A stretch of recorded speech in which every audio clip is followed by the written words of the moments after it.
Hello again and welcome to another Morty and Glory Warhammer 40k video. In today's episode we shall be casting our ever critical eye over another 10th edition datasheet. And once more we shall be delving into the murky world of allies, because it's very easy to get tunnel vision and focus on just the Imperial Guard stuff, but there is a whole smorgasbord. There are many other tools available in the toolbox if you do look to some of the units you can ally in to your Imperial Guard army list. And in this video, I'm going to be taking a look at an allied unit that has been requested by the community time and time again. People have been telling me, Mordian, you need to take a look at this thing. It is a bit of a sleeper.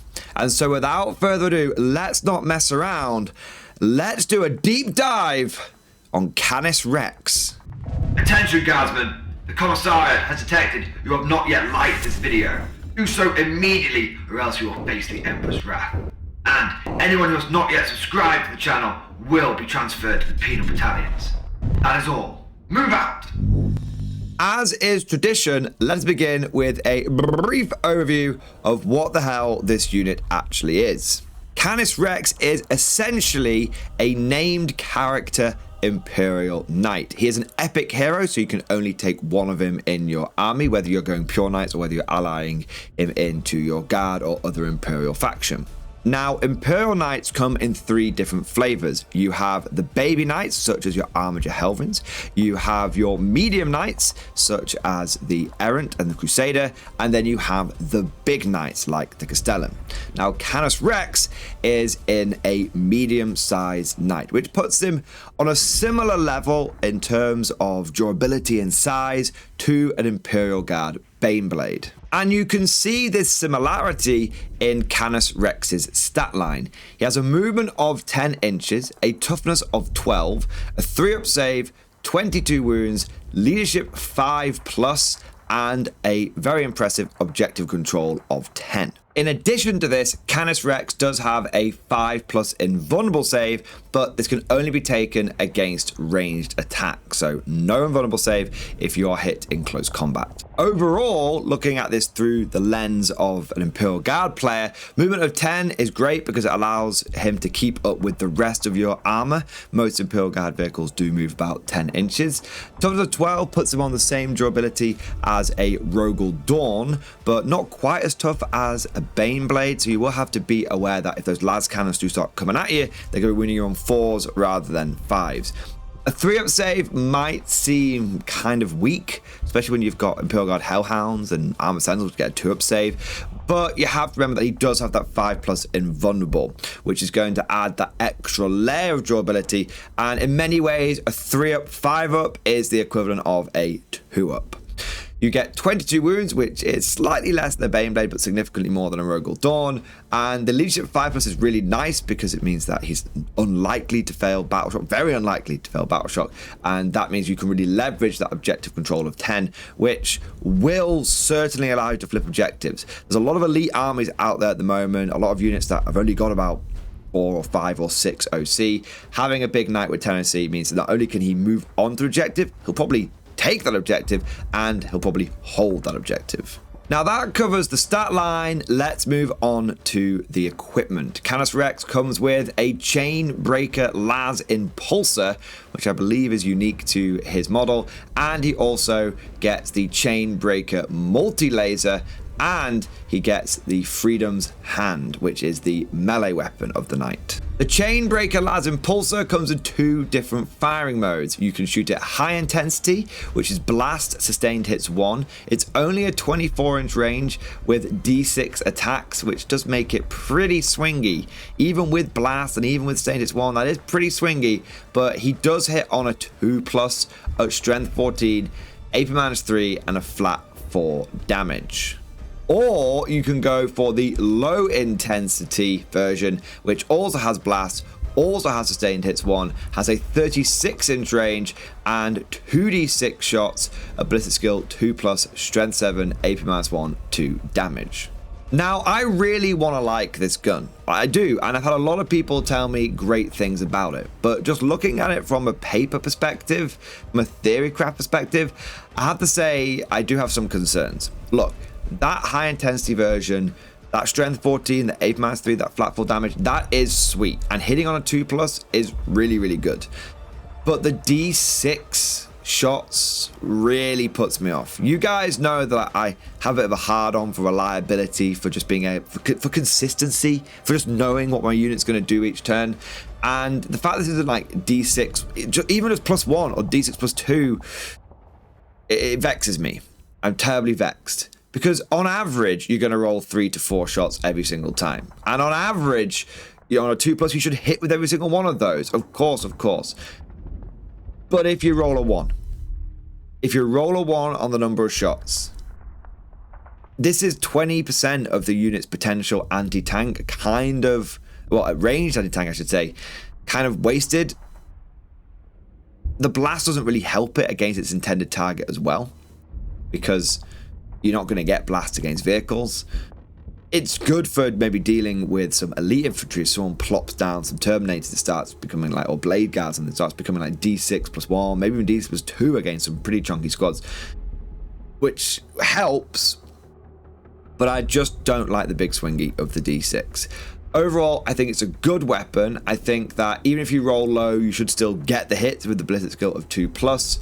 I just wish it had a little bit of a safety blanket attached to it. I would happily take this thing at maybe strength 13 or strength 12 and make it like D6 +2. As for the low intensity version, the 2d6 plus blast plus sustained hits is going to make this actually very reliable when it goes into dealing with infantry, because the blast is going to start adding on 2d6 plus 1, 2, 3, maybe even 4 shots. We do have things like Green Tide and Ending Swarm as fairly regular things to encounter in the meta these days. So you're going to have that reliability on the blast, plus you've got the sustained hits. There's these multiple layers on the low intensity version, which makes it more reliable. The issue is that it's like an old style autocannon. It's like an autocannon that never got the update for 10th edition. It's strength 7, not strength 9, and it's AP 2, not AP 3. Sorry, it's damage 2, not damage 3.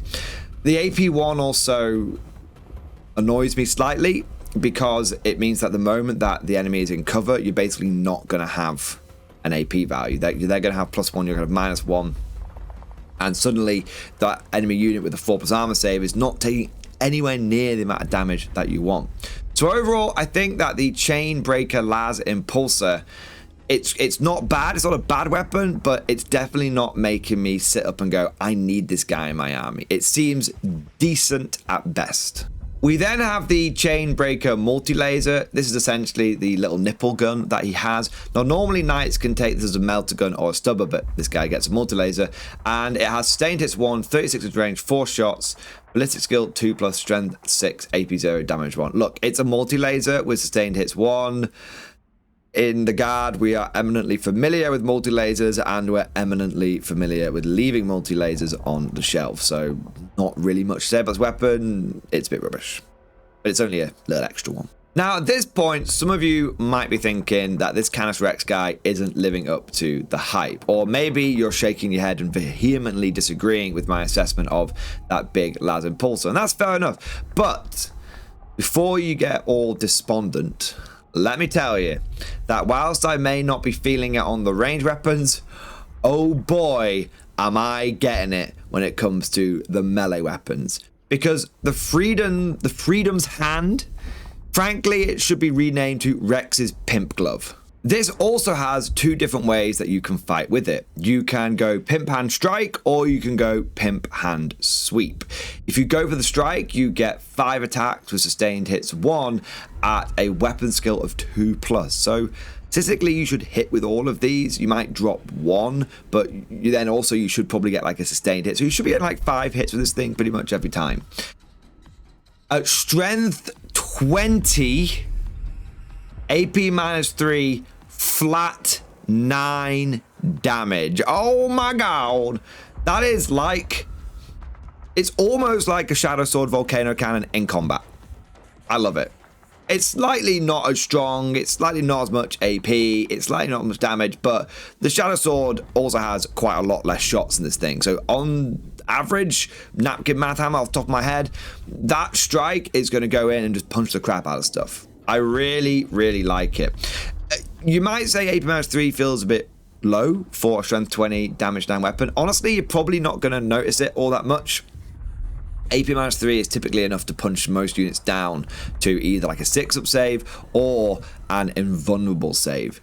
So when you send Canis Rex into combat, and that's really where I think he shines, when you send him into combat and you start pimp-handing stuff, if it's a vehicle, you should be crushing a tin can every single time you strike with this thing. But you've also got the sweep. And the sweep gives you 10 attacks with sustained hits 1, so we definitely should be dropping 1, but sort of definitely be getting 1 back with sustained hits 1. So we're probably looking at about 9 or 10 hits each time you roll this thing. Weapon skill 2+ again. Strength 10, AP-2, flat damage 3. This thing just beats the crap out of Terminator and Terminator equivalent. Any heavy infantry that you come across, you're still going to be wounding on 2s more than likely, because heavy infantry tends to be toughness 5, and this thing is strength 10. And then you've got the AP-2, which, guess what, kicks Terminators down to their 4th invulnerable saves, and then you've got the damage 3, which, guess what, pops a Termi, or the equivalent to a Termi, every single time. I think that the Freedom's Hand Strike squashes a vehicle each time it goes, and I think it can wipe, or near as damn it wipe, a unit of Termies each time it goes, or the equivalent. It's just a, do you have a unit over there? I don't want you to have that unit over there anymore. And whilst we are on the hype train, let's ride it all the way into town, because let's go over to the abilities of Canis Rex. Now, we've got some pretty normal ones. Deadly Demise, D6, so if he does go pop, he might go pop in a big way. Faction code, he's got Code Chivalric, Super Heavy Walker. Doesn't really affect you if you're using him as an allied unit. And then you've got Legendary Freeblade. Once per turn, you can target this model with a stratagem for 0 CP, and you can do so even if you've already targeted a unit with that stratagem in the same phase. Not super helpful, because obviously you can't use the Imperial Knight stratagems when he's allied in, but there might be some core stratagems that you can use with him. I'm thinking CP reroll for a cheeky invulnerable save here and there, and maybe even like a good tank shock might work with him. It does say, it says a stratagem, so it'd probably have to be like a battle tactic stratagem, so there's probably some thing we'd have to look into there. But you can, like I said, a free CP reroll would definitely be on the cards with this guy. But the biggie, the one that suddenly throws everything into perspective, that suddenly makes me go, oh my god, I get it now. Chainbreaker. Each time this model makes an attack, an unmodified successful hit roll of a 5+ scores a critical hit. It all makes sense now. I see through the lies of the Jedi. Once I was blind, now I can see the scales have fallen from my eyes. Insert many other metaphors here. All those sustained hits on the Chainbreaker Las Impulsor, all those sustained hits on Freedom's Hand, they're not going off on 6s. They're going off on 5s. Now, Chainbreaker, I think it's good. It's very, very good, all right? Let's not beat around the bush here. Does it make up for the swinginess of the high-intensity Las Impulsor? Maybe. I think if you get your 4 shots and your 3 to 4 shots and you're almost guaranteed to get an extra sustained hit out of there, like statistically, that's good. Does it give the ability for that weapon to really, really spike? Oh yeah. If you get 6 shots with this thing and then you roll your dice and you manage to just spike a little bit and you get sort of 3, 5s and 6s, you might like sort of miss one. You could be looking at 7, 8 hits with this big gun. Yeah, now I get why people go the Las Impulsor high intensity. It just pops tanks. I get that. And likewise, I get it for when we start looking at the low intensity. If we're entering a bit of horde meta, this is going to become quite relevant because you've got your 2d6 shots, plus you've got blast, plus you've got sustained hits, plus you've got the sustained hits going on a 5+. Yeah, he could start mowing down, half a mob or even, the majority of a mob of boys given a chance. So yeah, absolutely. The Chainbreaker ability makes the Las Impulsor weapon, it makes it feel a little bit less swingy. It makes you feel a little bit more comfortable with that gun. I still think it's swingy, but when it spikes, oh my god, does it spike. And I think people are going to use that weapon, and once a game, or at least once a tournament, Canis Rex is just going to go absolutely ham on the Las Impulsor, and people are going to remember that when they're using him and going to go, this is this is why he's so cool. I think that's what that ability to spike so high is definitely creating a bit of hype around Canis Rex. But honestly, I love this even more on the Freedom's Hand, because this is not, even though it says Chain Breaker and the range weapon is called the Chain Breaker, from what I could see, and please correct me if I'm wrong here, let me know down in the comment section if I've missed something here, but I believe Chain Breaker also applies to its melee weapons, because it just says each time this model makes an attack, not a ranged attack, just an attack. So when you're in melee and your Freedom's Hand also has that sustained hits 1, and it also gets those sustained hits on a 5+, you are, I mean, I've already wanked off the Freedom's Hand quite a lot, like, or maybe it's wanked me off, you know, but my point is, it makes an already very, very good melee weapon even better. It just adds that layer of reliability, and again, it just allows this thing to punch even further above its weight. Now, all of this does sound pretty good. There's a small caveat that I want to throw in there, though. Canis Rex is a big boy, so he does actually degrade. So if this model has between 1 and 7 wounds remaining, you do have to subtract 5 from the model's objective control, bring him down to only OC 5. And each time you make an attack, whether it's ranged or melee, you do subtract 1 from the hit roll. Now, going from a 2+ to a 3+ hit is actually really damn impactful. Ask any Custodes player what it's like when you start making them hit on 3s. And also, having the OC does take away one of the really nice things about this model, being able to sort of sneak onto an objective and take it from people. But it's a thing that all big models have. It's not a reason to suddenly not take the model. It's just something you want to be aware of when you're using him. If he starts taking a lot of damage, you will see his effectiveness drop off. There's that sort of cascade snowball effect. But wait, there's more, because if you do lose your Canis Rex model, it ain't over until it's over. Because once the Canis Rex Knight has been destroyed, you flip the data card over and Sir Hector pops out, the pilot of the Canis Rex Knight. Now, how it works is, when your Canis Rex model is destroyed, Sir Hector is treated as a model disembarking from a destroyed transport. Set him up within 3 inches of your Canis Rex model before it is removed. Sir Hector then uses the profile, war gear, abilities, and keywords shown on this side of the card, but cannot be selected as the target of any of your stratagems other than core stratagems, which if you're using him as an allied unit, it doesn't make any difference to you. Your Canis Rex unit, here's the biggie though. Here's the real biggie. Your Canis Rex unit is not considered to be destroyed until Sir Hector is also destroyed. And this motherfucker has got lone operative. So if someone draws Bring It Down against you, and they're like, oh, I'll pop your knight.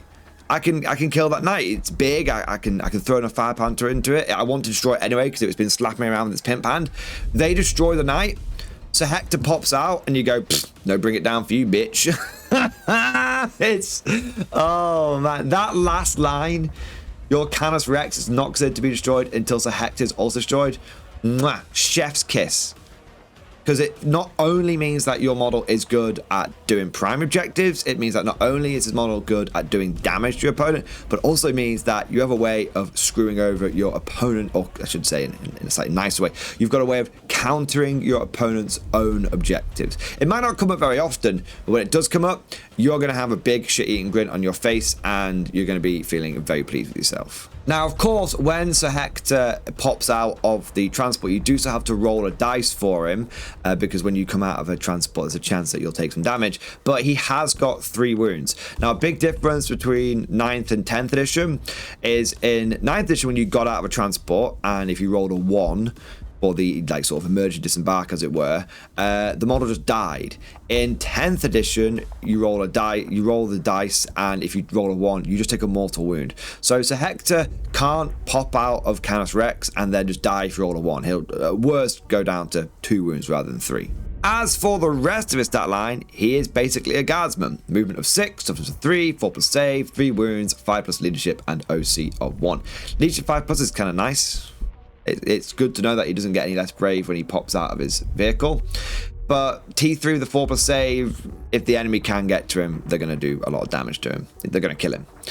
Lone operative should protect him, But if you've been wading him into the thick of the fight and pimp-handing people, he might be on the front lines, so don't be surprised if the enemy does end up picking him up fairly quickly. As for his weapons, he comes equipped with a close combat weapon and Hector's pistol. Hector's pistol has a 12-inch range. Unsurprisingly, it has the pistol special rule. It's 1 attack, ballistic skill 2+, strength 5, AP -1, 2 damage. Essentially, it's 1 heavy bolter shot. You then have the close combat weapon, which is 2 attacks at weapon skill 2+, but strength 3, AP 0, damage 1. Overall, Sir Hector is very cool, and he does have a lot of objective-based potential because he is lone operative, so you might be able to do some cleanse or some teleport home in the middle of the board or some crazy things, and he also might screw over your opponent's objectives a little bit, but he's not going to be contributing a lot to the fight, to the killing power, once his steed has been blown out from under him. Now, one last thing to mention about Canis Rex and Sir Hector is, of course, the points cost. He has 435 points. I think that is a very fair amount for this model. It makes it cheaper than a lot of Imperial Guard Baneblades. In fact, it's even cheaper than the Shadow Sword. And I think he's worth it. I think he's got a decent defense stat line, but he's not impossible to kill. I think he's got a good weapon, and he's definitely got some good abilities, and he's got some good melee potential as well. He feels strong. He feels really good. He feels worth about 435 points. If he was to go up significantly, if he was to go up over 450, I'd probably say you're better off just taking a Beyblade. If he was to come down, I would say, oh my god, this guy's definitely an auto. If he came down to like 400 points, 415 points, I'd be like, oh, yes. Every single list should have a Canis Rex. But just taking him at the points value he's at now, and assuming a bit of up and down, maybe by 15 points or so, I think he's really good. I can see why a lot of Imperial Guard players have been telling me I need to take a look at this guy. I can see why a lot of people have been reporting back with good things. He's not overly expensive. He's a super heavy that you can take to tournament and don't need to worry about terrain, because the big issue with Baneblades and Shadow Swords and the big guard tanks is you play on UKTC terrain, you play on WTC terrain, they ain't getting out of your deployment zone. But those terrain maps, which are very common in the UK, have a rule where a knight can always pass between the buildings. Either there's a physical gap for him to pass through, or there's a presumed gap where a knight can always move through. So he's a super heavy you can put in your army.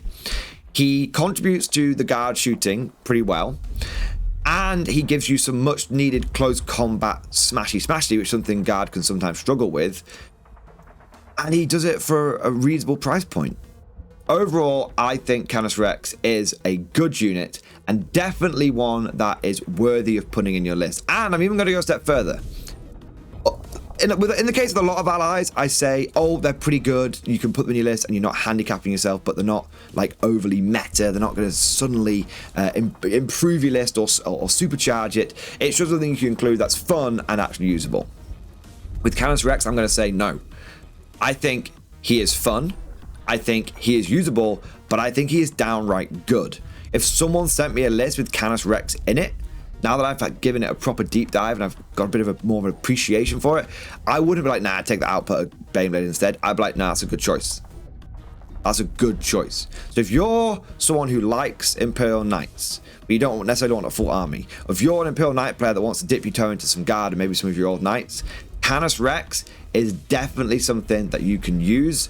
And not only will it be usable, it will actually be effective on the tabletop. But of course, all of this is just like my opinion, man. Let me know what you think down in the comment section below. Are you a fan of Canis Rex, or are you a staunch traditionalist who's going to stick with your Baneblade chassis? If you enjoyed today's video, don't forget to smash that like button and also subscribe to never miss an episode.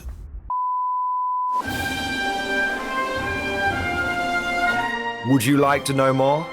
If so, then please consider becoming a channel member or patron. By supporting the channel, not only will you be doing your part, but you'll also be helping me create more content for your viewing pleasure, and unlocking a whole host of perks. You get everything from a badge next to your name, custom emojis, but the big one is access to the Mordian Glory Discord server, an online community with almost 2,500 active members. It's always popping off in the MG Discord. We've got channels for army lists, hobbying, tactics, stories, and even a pretty spicy meme section as well.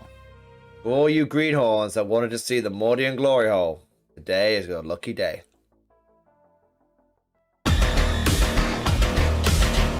And joking aside, I do want to say a massive thank you to all of the current channel members and Patreons. You guys are amazing. Truly the lifeblood of the channel. I could not do Mordian Glory full-time without the incredible and generous support of my members. So thank you guys so much. And last but certainly not least, I want to say a personal thank you to all of my top tier Patreons. These are the War Masters, the people who have truly gone above and beyond the call of duty. So a heartfelt thank you to Alex Dengal, Bon Vert, Mad Larkin, Marcus Roberts, Mark Panconi, RJ Scorpion, Swordfish Trombone, Try Again Bragg, John Stubbs, Nick Walsh, Diesel Fox, and August Barney. Seriously guys, thank you from the bottom of my heart. Your support is incredible and it makes a huge difference. Thank you so much. That's all for now. Hope you've all enjoyed today's video, and of course, as always, see you guys next time.